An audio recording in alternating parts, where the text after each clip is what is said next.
cho mà.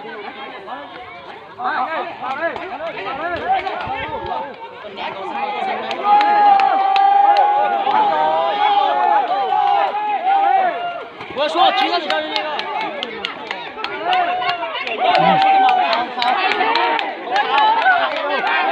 Cháu phải đi rồi.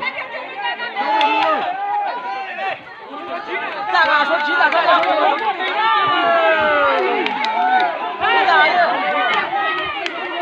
Dạ bây giờ số 5 đi. Quay lên chắn đi đi mà. Quay lên chắn đi đi nè. Quay lên chắn đi đi mà.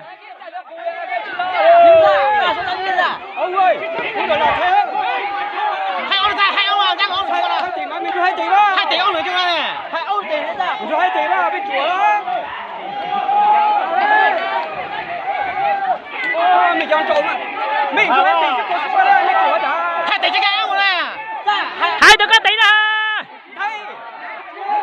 Mình có chùa. Chứ thấy chùa đấy mà. Chẳng nhận tôi chẳng đâu là chùa chơi một số nhá mà. Chúa chơi rồi nhưng không tự do mà. Thì nó thì dân mình làm cái gì đâu mà đánh cái nào được. Vào đây. Kể ra luôn chứ. Ra đây. Chú tay kia nhìn đâu nhìn cái đâu chả đâu.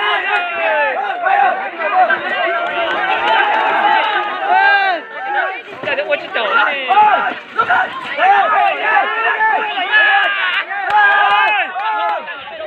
Đi ra đây. Quay lên chắn đi hả? Ănมาđi.